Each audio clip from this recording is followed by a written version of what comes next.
How's it going, YouTube? Welcome back to another episode of Cube Drafting 101 with me, Jamie, at Scrub Games, and today we're going over the Universe 7 Archtype within the Cube Draft. So just a quick recap.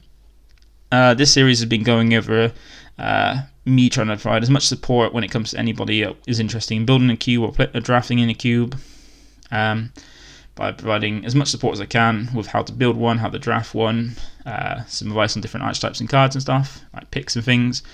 And one of the videos I covered was the archetypes, so I did it briefly to cover different archetypes you can add or draft in a cube.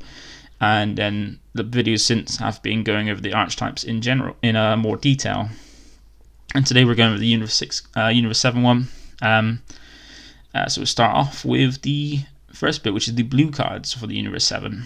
So with the Universe 7 stuff, with the tag, most of the cards are spread between all colours, very limited amounts in yellow, quite a few in blue and green, but then a lot of it in blue, because with the first two draft boxes, like specific draft boxes, the support for the cards were more in the blue ones, and even in the TOP as well.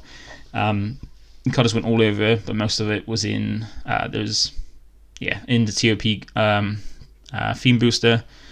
It's spread over across, but a lot of good stuff was in blue. And even in other sets that we've got as well recently, there's been quite a few good cards for the blue in Universe 7. So first up we have is, as you can see, is quite a few of them. So they can range from quite a few different ones. So we've got Ready to Fight Son Goku, which is like a searcher for him. Look at top 3 when you play it. Look at top 3, add a Universe 7 from your hand and shuffle the rest into your deck. Then we have Focus Mind Piccolo, which is a 3-cost 15k blocker with barrier. And if you have 4 or more energy, during your opponent's turn, it becomes a 20k. So you can get for free energy, you get a 20k barrier blocker. And one interaction this has outside the Universe 7 archetype is with the fully trained Super Saiyan 2 Son Gohan. So that card is a 4-cost green that when it's played, you can play a 3-cost or less Piccolo from your deck, and this is a good target for it. So that gives you a good option to go for a color combination of blue and green. Then we have At All Cost Vegeta. So this is a very good card in that sense. Essentially, when you play it, it's a 3-cost 20k that replaces itself. So because of its auto, when you play this card, you draw a card and then choose one energy and untap it. So it's more of a 3-cost than it is a 2-cost when you play it. And it's a good way to self-awakening. You potentially have a finisher as well, because if you activate main once per turn, you can choose 2 cards in your life, add them to your hand. And it gains 3,000 power for each energy you have for the duration of the turn. And if you have 5 or more energy, you can choose one of your opponent's battle cards and KO it, and then it gains triple strike for the duration of the turn. So if you're at 4 or less energy, you can take 2 cards from your life to give it an extra 3,000 power for each energy. And if you're at 5 or more energy, it also gains the added benefit of being a triple striker that then KOs one of your opponent's battle cards. This is a very good option to finisher. A 20k 4-cost, 20k 3-cost that replaces itself is pretty good. Next we have Ultra Instinct Son Goku the Unstoppable. So this is a nice this is a card that one of the few cards that are both a counter play and counter attack. It's a 20k 4-cost with 2 specified blue. And it's got permanent that this card, its skills can't be negated by your opponent. So either you can use it as a counterplay or a counter attack. And while it might be costly, it is worth it if you're fearing a big threat being dropped by your opponent, because it's also so with this counter skills, it just plays itself, and it's got an auto when its card is played. You can choose one of your opponent's battle cards, ignoring barrier, return to your opponent's hand, and then draw 1 card. So it means if your opponent pays like 6 energy for something, you can counterplay this if you've got the 4 energy open to play itself, bounce that card back, ignoring barrier if it's got it, and draw a card. So your opponent basically just taps out for nothing, while you gain a 20k battle card and replace itself by drawing a card as well. Now, one thing the Universe 7 Archtype goes into is the androids as well, and one of the strongest probably ones in the cube is Android 18 Never Ending Energy. This is a free cost 20k. It only requires one specific blue, so it's splashable, and as long as you've got one blue energy, which is easy enough to do. And when you play it, you draw 2 cards. So it's very good, very, very good. A free energy investment for 2 cards is not too bad as well, because if you look at it, you're paying 3 energy, 1 for a 20k beat stick, and the other 2 for 2 cards is how I see it, which is very worth it. You get all your energy worth with it by playing this. And another good card we have is Master Roshi Maximum Muscle. So this is more of a finisher. Very easy to play. 25k is a sweet spot in DBS, because if you didn't know, most leaders, when they're awakened, at 15k. I say most because recently we've got one that's 20k on the backside. But most leaders are 15k, and some of the easy ways people combo out, if they combo up to 50, if they combo out to a good way to combo out of attacks while not losing advantage is to use a super combo, which you get a 10k boost, a 10k combo, and then replace it off by drawing a card. And so if your opponent's swinging and they go like say 20k, super combo out combos it and you replace itself. Or even if you swing 15, super combo out combos it, you draw a card, replace it if you're not lost anything. But with a 25k, when your opponent's got to invest a super combo and then another card, so they're not just comboing and replacing the card themselves, they're still losing a card from the hand, even if they super combo. And the benefits with Roshi is it's got critical dual attack, so it's 2 15k, 25k swings that are not giving your opponent life. So either they're losing something either way, either by negating the attack, losing the life to the drop area, or comboing cards in the hand to prevent the damage from going through. Or another way to potentially losing cards is by blocking it as well. It's also got barrier, which means once it's down, it's hard to remove unless your opponent's got a way to get either attack over it or ignore barrier.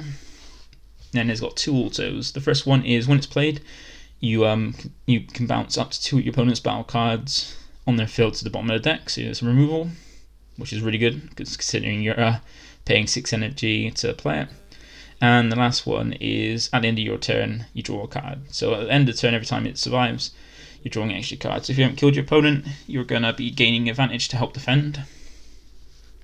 And if they can't kill you back, they're going to want to get rid of it. Next cards we have is the 2 Uneasy Alliance cards from the first draft box, the first true draft box, which is Frieza and Goku. Frieza basically is a cantrip. When you play, you draw a card.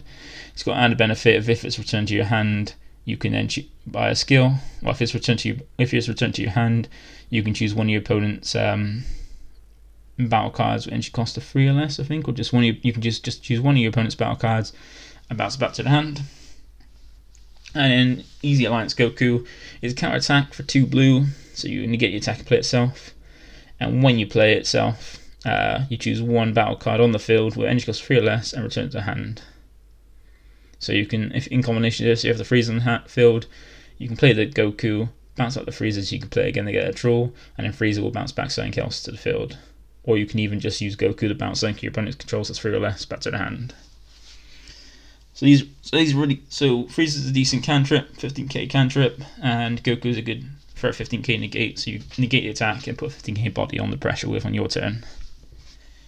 Then going on to more Android cards. In Universe 7 we have Android 17, University United, which is basically just for 2 blue, 15k critical, which is decent. It's got more invest in blue, just like the Uneasy Alliances do, but that 15k critical is decent enough, especially when your opponent's on the Awakened. Next we have one of probably, I would say, the strongest Universe 7 card in the Archtype, which is Frieza, Universe 7 United. Now this is a free cost 20k. It's a barrier blocker that only requires 1 specified blue, and the reason why I say it's probably the best Universe 7 cards in the cube is because of its activate main, which is for 3 energy, with at least 1 being blue, you can play it from your drop area. So it means that every turn, if it's in your drop, you can pay 3 energy, play it from your drop, so you're plussing 1 because you're not using anything for hand to play it, because you're playing it for drop, and you're just investing 3 energy to play a barrier blocker. And if it survives, you still have on the field as a barrier blocker. And if you don't, you just pay 3 energy again, bring it back. So you're always defending it. You've always got the option to prevent damage with a barrier blocker, because there's not much that you can get through barrier, and you're not losing any advantage by playing it from your drop. Next, we have another really strong card for Universe 7, which is Roshi, which is basically one of the few one-drop battle card negates, which basically is a counter-attack, negate the attack, play itself. So you negate the attack and then have 5k combo on your field to combo out of another attack. Nothing more to say. Then we have SSB Vegeta Universe 7 United. So this is the 4-cost Vegeta, which is a 4-cost 20k blocker. So while it's a 4 energy for a blocker is not the best, it does have 2 autos that help make it sort of worth it. It only requires 1 specified blue, which means it's easy to splash. First auto is when you play it, draw a card, so it's a cantrip in a sense. It replaces itself. And the other auto is at the end of your opponent's main phase. Choose 1 of your energy and switch to active mode. So that means every time it survives, at the end of your opponent's at the start of your opponent's main phase. So the first one is just when it's played, you draw a card, and then the other auto is every time it survives. At the start of your opponent, every time it survives and it goes to your opponent's turn, and it's on the field. At the start of your opponent's main phase, you choose up to 1 of your energy and switch to active mode. So any energy means if you've got dual color, you don't have to pick blue. You can pick any other one. Then we have Son Gohan Universe 7 United. This is a very good option if you've got a lot of blue, because you can. If you're drafting blue, it's a very good option because it only requires 1 blue, so it's splashable, 15k for free cost. And when you play it, you can choose up to 1 blue battle card with an energy cost of 3 or more in your drop area and at your hand, which means you can grab most of the cards here. So you can grab back at all costs if you want a finisher. You can grab Android Never End Energy if you want to draw 2, Goku if you want a counter, Vegeta if you want a blocker next turn, or Roshi if you want that big finisher at the end. This is a great way to set it in. It's not just restricted to U7, it's anything blue that's 3 cost or more. And lastly, we have Android 18 Steadfast Technique, which is basically we covered this in the Android Archtype. It's basically a combo card that can help reduce the sack off discard a extra card that's not useful in your hand to make it a stronger combo card. So go from 5k to 11k. And the last one we haven't got on the field because it's only the one I could think of. And remember, for the Universe 7 is the skillless 30k free cost boo. So that would go across. That's a strong card as well, which would cross over into the skillless archetype. But there's nothing really go over it because we went over all skillless cards in skillless stuff in the specific video. So there's no point in going over in this one. Next one we have is the other color that's prevalent in Universe 7, which is the red cards. So as I said, blue is the one that most of the support for Universe 7 is. Then there's some in red and green, and then there's like a very few bits in yellow. And with red, there's quite a few good cards. So we have like we covered in the Universe 6 video, you got Vegeta Saiyan Tag Team, which for 1 energy can, and if one of your Universe 7 or 6 cards are being attacked, for 1 energy you give it a 6k boost until the end of your until the end of your next turn. And also you play itself for a 20. So for 1 energy you get a 6k boost for 2 turns, and for at least 2 turns, and then a 20k battle card ready to swing with in your turn, or to swing in that same turn as well. And then we have so there's nothing more to say about that. And then we have the Frieza Double-Edged Sword. This is a very strong card as well. It's got a permanent, meaning you can't play it from anywhere by skills. Except his own. Yeah, so you can't play it by skills except with own skill. And he's got two activate mains. The first one costs 4 energy, where you choose one of your battle cards and one of your opponent's battle cards and minus them both by 25k and play itself. So most of the time what you're going to be doing is choosing like a 1-cost cantrip in your battle area and one of your opponent's cards that you want to get rid of, minus them both by 25 and play this as a 20k. And it's got good recursion because of its activate main, where you choose 1 Universe 7 in your hand, discard it, and add this card from your drop area back to your hand. So it means you could turn any Universe 7 into this 5 cost that can play itself with 4 and remove things by minus 2 things by 25k, being yours and your opponent's. Now, the next one we have is Burst Attack Son Gohan. This is a very good card to replenish your hand because it's a free cost 15k, so that's a good power to cost ratio for a free cost. It's got a critical, so it means you're pressuring your opponent by making them at least loose, I think, when it swings. And the reason why I say it's good to mitigate your hand is that it's because of his auto of when it attacks. If you have 4 or less cards in hand, you draw 2. Which is very good, especially early game. If you're low on cards, you can replenish it with the Gohan. Next, we have 2 more strong cards for red, which is the first one is Android 17 Rebel Reinforcements. So we covered this a bit in our Android video, but it's a very good card. In fact, it's a negate that plays itself, negates the attack, plays itself, and then plays a 1-drop red card from your drop. And if you do play it with the Android 17 leader, it becomes a 1 cost because of the fact that leader reduces by 1, and it's only one specified cost instead of 2. And a good option to grab back from this would be Piccolo, Namekian Fortification. Piccolo, Namekian Fortification. So this is one of the many 1-drop self-awakeners, but different to the others. So unlike with Cabba, Trunks and stuff, it doesn't gain a skill when it swings, but instead, when it choose one card in your life and add to your hand. When this card attacks, switch it to active mode. It gains 10k and it can't attack for the rest of the turn. So on that first swing, it becomes 15k and switches itself back to active mode. So that way, it's already there to be comboed off if you need to for another attack or in your opponent's turn. Those are the main ones that I use in my cube that are very strong or generally good. And the 2 we have to the right, being Tien Shinhan, Unwavering Anchor, and Ultra Instinct Son Goku, Monumental Presence. These ones I've put up because I don't use them in my cube because I don't play the 1-drop skilllesses. But if you've built a cube or looking to build a cube to include the 1-drop skillless cards as well as the 2 and 3 costs, these are good cards to, not only for US7 but for the skillless Archtype, because the Tien basically, if used for a combo when you combo this card in a battle when you attack with a skillless battle card with just 10k power, you can choose that card and switch to active mode, which means you can get 2 attacks out of a skillless battle card, being a 15k, and then whatever you put on top of the second one. And Goku gives you a bit more support for skillless cards, being a 20k 4-cost critical. But you're not really paying that because you can be using Activate Main of 2 red if you have 2 or more skillless battle cards with original power of 10k in play, and you don't have any copies of itself, but you wouldn't because it's Highlander. You play it from your hand, and you can't play another copy of itself for the turn. And then the auto, when you play it, so you can play it for 2 red energy if you have 2 or more skillless cards that are 10k power in play, and you don't have another copy of this card in play. And then the auto, when you play this card from your hand, you choose it to one of your opponent's battle cards with 20k power, ignoring barrier, and KO it. So it's removal for 2 cost and provides you a 20k critical pressure.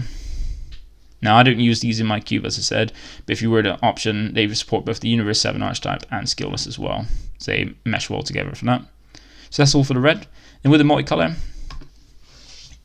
Universe 7 goes over to quite a few different color combinations. So it goes into red, blue, blue, yellow, and green, yellow. So I'm not going to go over the Son Goku and Hit Supreme Alliance because we went over that in the Universe 6 video, and the points still stand for Universe 7.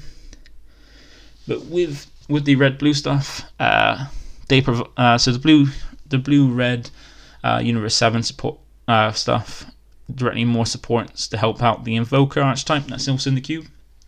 So we have 3 different cards that are mainly for Universe 7 for the color combination, being the SSB Vegeta Inspired Technique, which is a Barrier Deflect Invoker card at 19k power, so that gives you access to Invoker to allow you to play your red-blue extra cards for 1, and by just tapping 1 red-blue multicolor in your energy.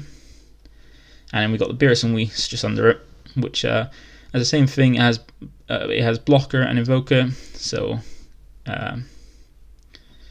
you got some defense there as a 20k blocker, and also it gives you the Invoker skill. Now it's got 2 autos. The first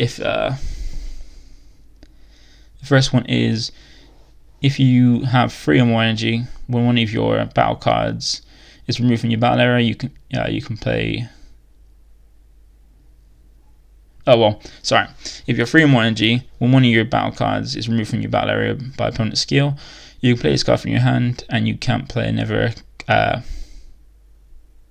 You can't play another copy of yourself for the turn, which doesn't matter because it's Highlander.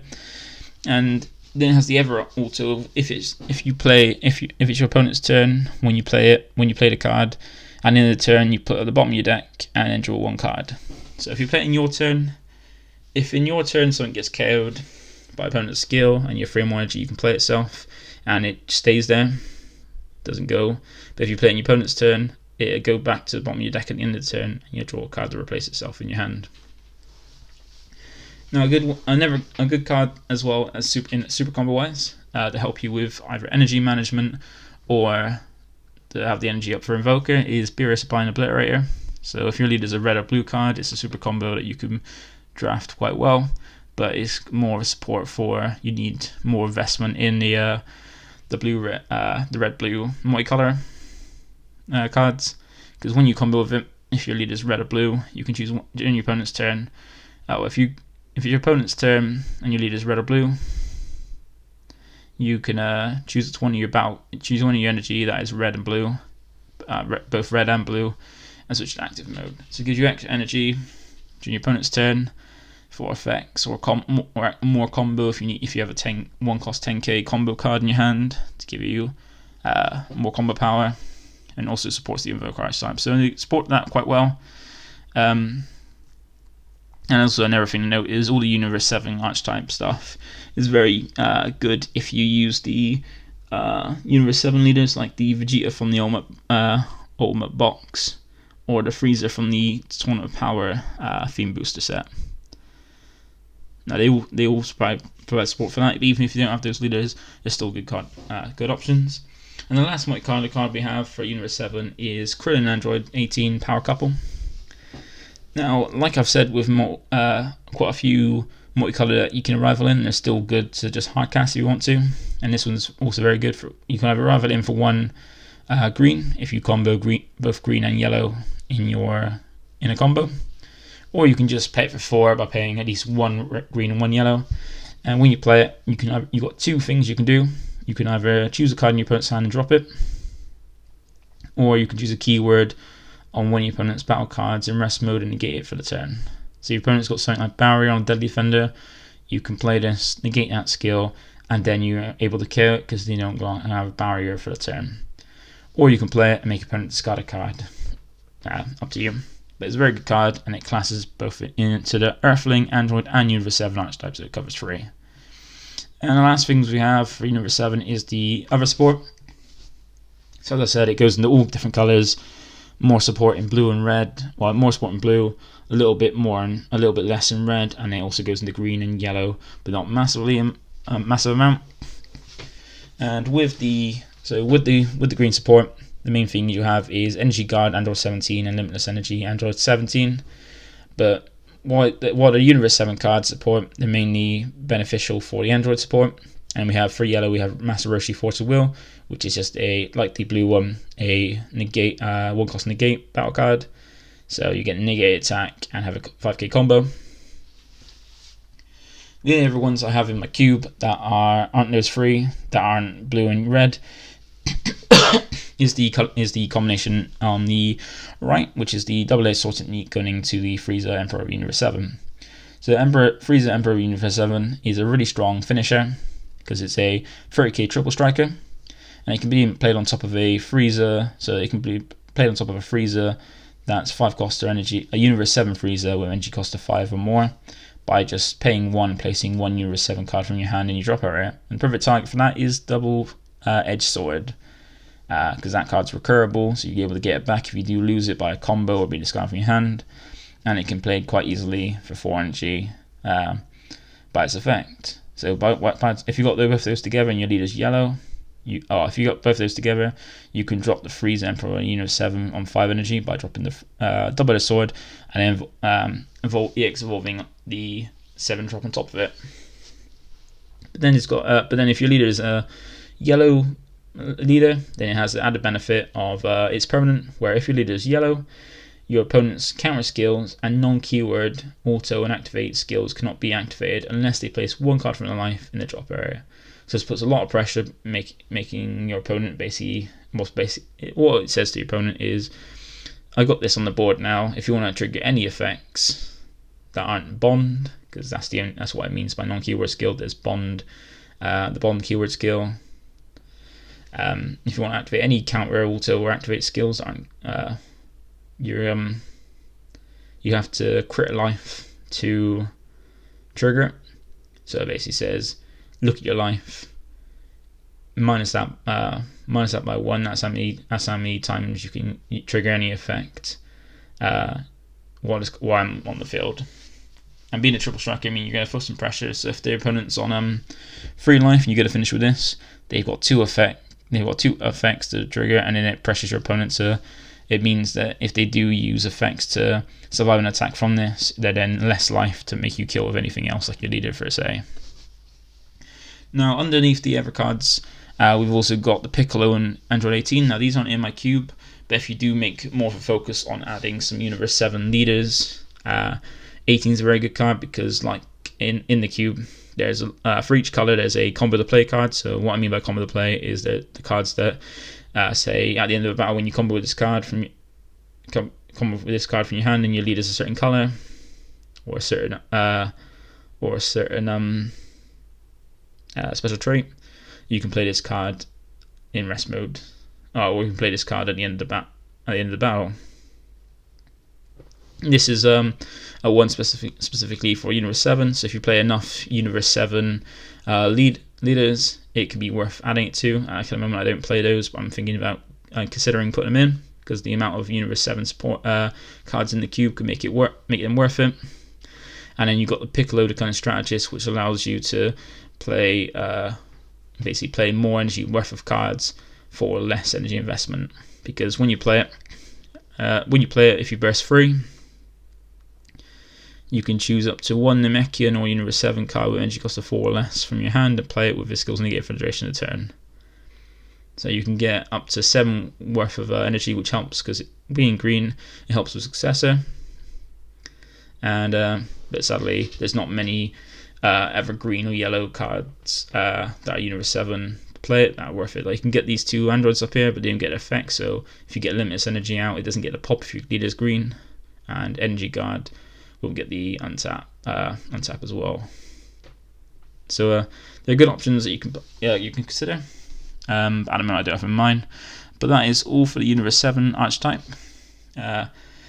So if you enjoyed the video and like and think the advice is quite helpful, or find the videos helpful, feel free to give the video a like. And also, if you want to keep updated, and if you join us and you want to keep updated with it, feel free to give my channel a subscribe, because then you'll keep updated with all my videos that I post out, so you can see when they're put up. You get a notification to say they're up, so you can see them. And lastly, if there's anything I didn't cover in this video regarding the Universe 7 Archetype, or anything you want me that I didn't cover, or any questions you have, or anything you want me to cover, feel free to drop a comment on any of the videos. I'll see it and I can answer it if best I can, or even then I could potentially put a video up to cover it as well if it's something you want to see. But thank you for watching. This one have been a bit shorter than the last one, and I'll see you in the next video of the Cube Draft, covering the next Archetype, which I think might be another Universe 7. Not Universe 7, but it might be a Never Universe Archetype as well. But thank you for watching, and see you in the next video. Bye.